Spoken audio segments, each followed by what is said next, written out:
Hello les amis, nous sommes le lundi 5 octobre 2020 et je tenais d'abord à vous dire merci de votre patience puisque vous êtes nombreux à vouloir adhérer à Bon Sens, notre association, et vous avez raison. Nous nous sommes appuyés sur une start-up française, Hello Association, qui gère les associations parce que c'est un petit peu complexe, hein, parce que vous avez un avoir fiscal de 66% du montant que vous donnez à l'association. Donc, nous, on n'avait pas eu le temps de monter un site qui sait gérer les emails, tout ça. Donc, merci à Hello Association. Mais des fois, ça bug, hein, ils n'avaient pas prévu un tel succès. Donc, beaucoup me disent, m'écrivent, j'essaye d'adhérer, j'y arrive pas. Soyez patients, s'il vous plaît, parce que cette association est hyper importante. Et surtout, rejoignez-nous aussi sur notre page Facebook. Ça aussi, c'est très important pour avoir les actualités vraiment en temps réel. Et puis on va avoir besoin d'aide, parce que vous êtes nombreux aussi à nous dire eh ben nous on veut aider, oui, oui, on a besoin d'experts dans différents domaines. Donc ce sera des experts certifiés bon sens. On a besoin de référents au niveau géographique, au niveau départemental, mais aussi au niveau communal, hein, parce que les mairies, c'est important. Que les maires connaissent un autre son de cloche, parce qu'on voit beaucoup d'élus qui sont complètement terrorisés et donc il faut un petit peu leur apporter de la sérénité pour qu'ils puissent prendre des décisions.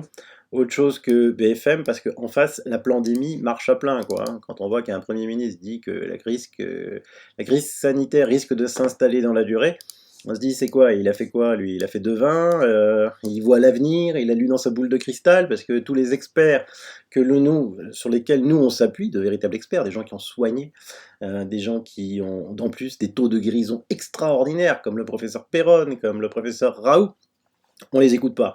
On n'écoute pas les spécialistes, comme Laurent Toubianac, comme le professeur Toussaint. Non, on écoute des types qui viennent déblatérer, qui commencent à devenir insultants, méchants, parce qu'ils n'ont plus d'arguments, bien sûr, face à ces pointures, comme on l'a vu encore avec Martin Blachier, qui annonçait tout faux depuis le début, qui annonçait la seconde vague dès le déconfinement, qui a annoncé la seconde vague en juin, qui a annoncé la seconde vague en juillet, il annonce toujours la seconde vague.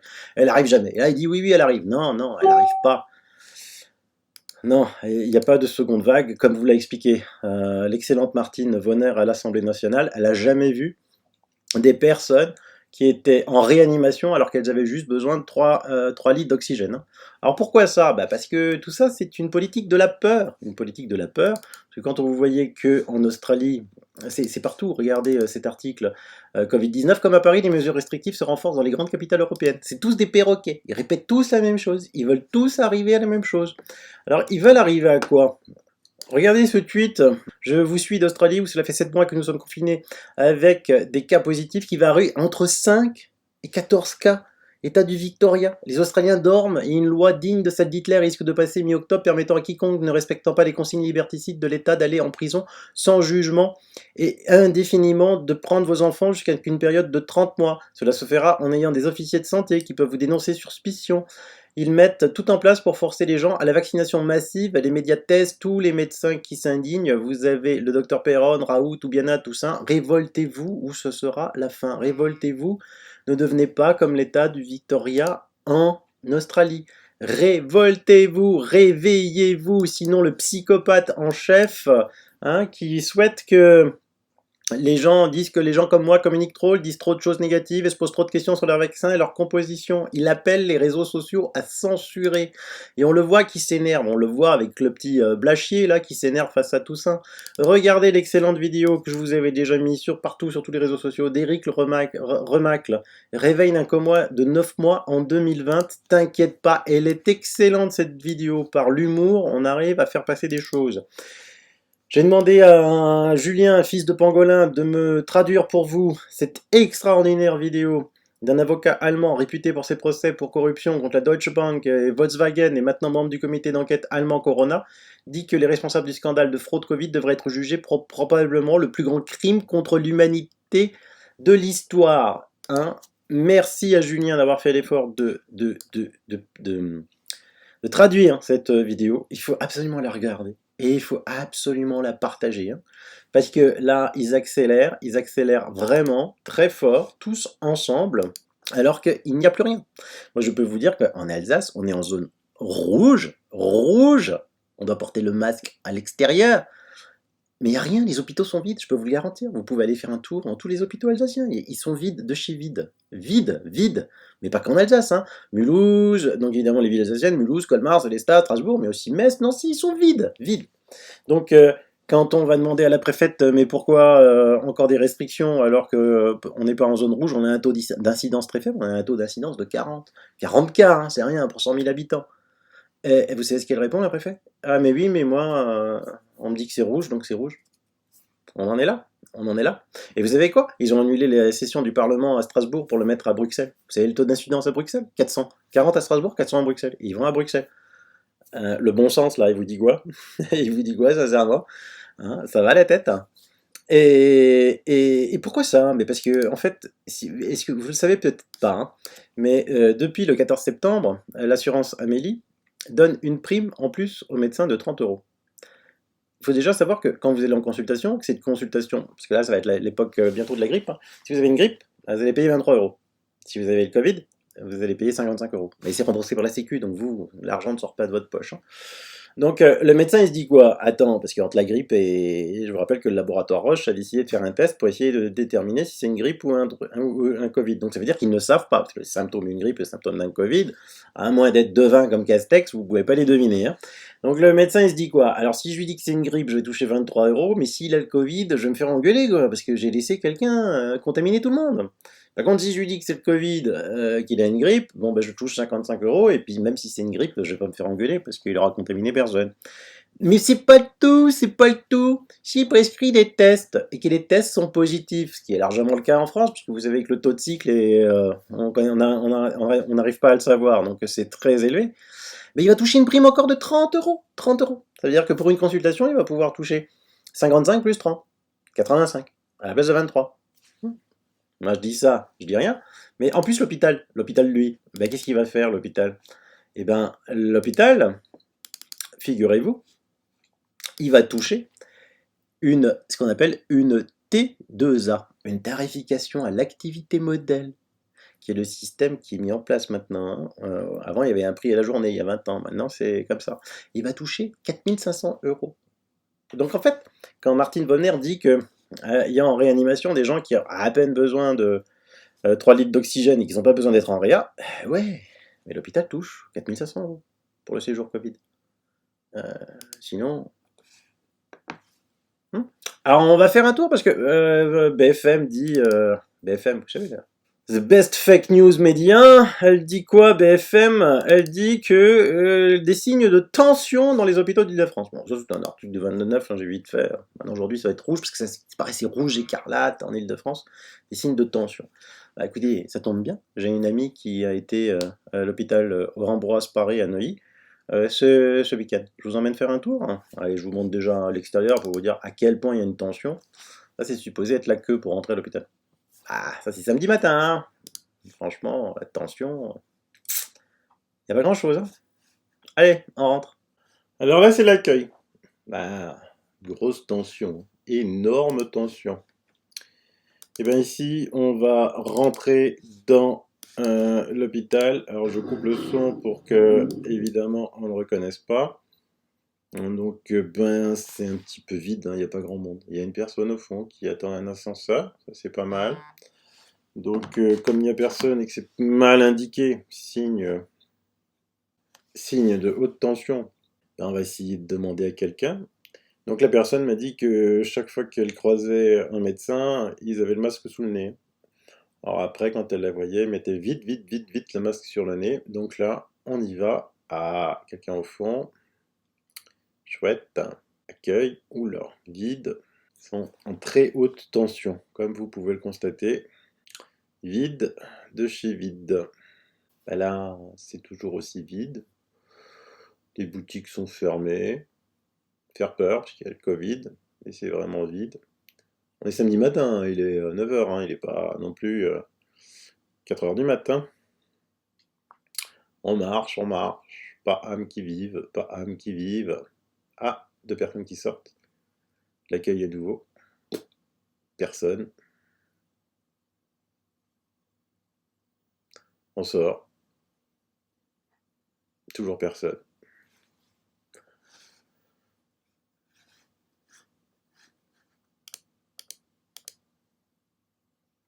Il n'y a pas un chat. Pas un chat.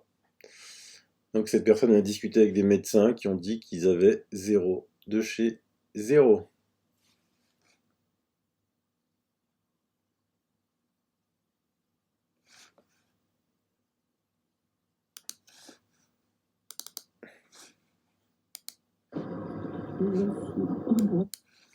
Un peu l'extérieur. Bah, vous voyez, il n'y a pas foule, hein. Il n'y a vraiment pas foule, il n'y a pas d'activité. Vous savez quoi? Je vous propose de faire pareil. Allez filmer votre hôpital, faites des interviews, enquêtez, et vous m'envoyez le tout.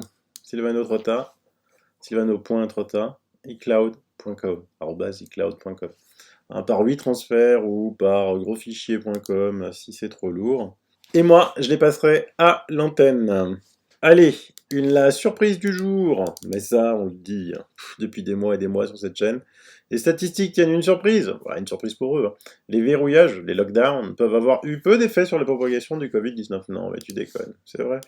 Je vous laisse l'article pour ceux qui veulent le lire. En Italie, le président de l'Institut de pharmacologie italien, Remucci, déclare qu'il n'y a pas de seconde vague. On compte les cas positifs. Il dit, mais comptez les réas. Mais les vrais réas, hein, pas les fausses réas, hein. Il n'y en a presque plus. Et des régions déjà d'immunité collective, oulala, tu vas pas plaire à Bill Gates, toi. Tu vas pas avoir des sous-sous dans les prochains temps, moi je te le dis. Sinon, vous savez qu'en Australie, dans l'Océanie et la Nouvelle-Zélande, que je surveille comme lait sur le feu, le mois de septembre, voilà, Nouvelle-Zélande, il y a eu 98 nouveaux cas. C'est terrible, cette seconde vague néo-zélandaise. Il y a eu 3 morts, j'aimerais bien savoir, enfin, à mon avis, il devait avoir 99 ans, et cette pathologie. Et il y avait 10 cas critiques au début du mois. Il en reste 0. L'Océanie tout entière, 2718 cas pour ce mois de septembre. 246 morts. Et les cas critiques, on était à 41. Ils sont tombés à 22. Avec une particularité pour l'Océanie dont je vous ai déjà parlé. Si on prend par exemple il y a 2 jours, il y a eu 140 nouveaux cas en Océanie.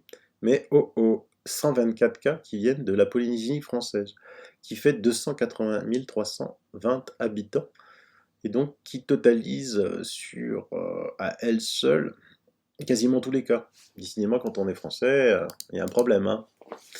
C'est comme le virus. À Strasbourg, c'est zone rouge, je traverse le Rhin à pied, j'arrive à Kiel, zone verte, tout va bien. Votre bon sens, il vous dit quoi? J'arrêterai pas de vous le répéter. Bon sens. En fait, on bosse beaucoup, hein. On a bossé encore hier, là. D'ailleurs, je vous fais une capture d'écran, j'espère qu'ils m'en voudront pas. Hier soir, très tard, hein. On bosse, on bosse, on bosse, on bosse pour vous. Croyez-moi. Mais il faut, parce que c'est vraiment en face. Faut les arrêter, faut les arrêter. Coûte que coûte. Et on a besoin d'être fort, d'être fort, d'être fort, et d'être nombreux, nombreux. Et pour finir sur l'Océanie, c'est le printemps depuis le 1er septembre. Ils ont passé l'automne et l'hiver. Donc il n'y a pas eu de seconde vague. Il n'y a pas eu de seconde vague. D'accord? Et ça, c'est très important. Il n'y a pas eu non plus beaucoup de grippe, hein, comme je vous l'avais déjà indiqué. Donc, je ne sais pas comment ils vont fabriquer le vaccin de la grippe cette année. Je voulais remercier l'association Profession Gendarme qui nous a fait un joli article sur bonsens.org, naissance de votre association. Merci, merci, merci beaucoup. Je compte sur vous. Je vous laisse avec pour terminer avec l'excellent professeur Toubiana, vraiment excellent, qui dirige l'IRSAN, qui surveille toutes les épidémies depuis le début. Et en Allemagne, vous savez que mon ami Schwarzwitz, il a encore chanté à Constance, puisqu'il y a eu une belle manifestation à Constance ce week-end. Encore un énorme cluster allemand. On n'arrête plus de compter les énormes clusters allemands. Il y a une foule impressionnante qui se réunissent en masque. Où ceux qui savent tout, ceux qui veulent faire peur, les journalistes idiots disent ils sont inconscients, ils vont provoquer un nouveau cluster. Ça fait 4 mois qu'ils nous le disent. 4 mois. Bien avant même les fêtes de la musique. Et il se passe jamais rien. Il ne se passe jamais rien. Jamais. Ça aussi, Eh, allez, franchement, allez, je vous laisse avec Toubiana et avec Fantastique et Fantastique allemand à Constance. Je vous dis à bientôt. Bye bye, bis. Pardon? Vous me dites que le masque ne sert à rien en ce moment? Oui, le masque ne sert à rien et je vais vous dire pourquoi. Je peux vous le dire. Bah, allez-y. C'est simple.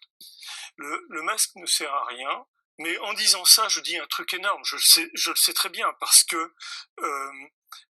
y a toute une campagne qui va pour ces gestes barrières. Mais en fait, aujourd'hui, lorsqu'on regarde s'il y a un enseignement à tirer des tests que l'on fait en masse, c'est-à-dire les 9 millions 500 000 tests, c'est que, en gros, 95% de la population est négative. Et si on regarde les 5% restants, parmi ces 5% restants, il y a 95% qui font une forme asymptomatique ou pas symptomatique. Si vous voulez, quand on regroupe les gens qui sont négatifs et les gens qui ne sont pas qui ne font pas de forme grave de la maladie, c'est-à-dire que la plupart d'entre eux font une forme mineure, bénigne, eh bien, 99,7% des gens ne sont pas ni malades ni quoi que ce soit et ne peuvent même pas transmettre cette maladie. Donc, nous portons tous collectivement un masque. Vous vous rendez compte ce que ça représente, des heures au boulot avec un masque, etc. Donc c'est finalement quelque part un lourd tribut que l'on paye pour quelque chose de très mineur finalement. Et ce que je suis en train de dire, je sens bien en même temps que c'est très difficile. Ça ne peut choquer, ça ne peut que choquer les gens. Mais c'est votre analyse et je dirais votre intégrité professionnelle que vous mettez en avant. Oui, je mets ça et j'ai pas d'autre intérêt que de dire ce que je vois, les incohérences que je vois tout le temps depuis maintenant 6 mois. J'ai publié un article que j'avais envoyé à toutes les rédactions, c'était un communiqué de presse qui décrivait exactement ce qui allait se passer. Et ce que j'ai décrit, ça s'appelait une épidémie déconcertante, déjà à l'époque. Ce que j'ai écrit s'est passé rigoureusement, comme je l'ai dit. Donc, contrairement à beaucoup de gens qui ont prévu des tas de choses et qui se sont trompés.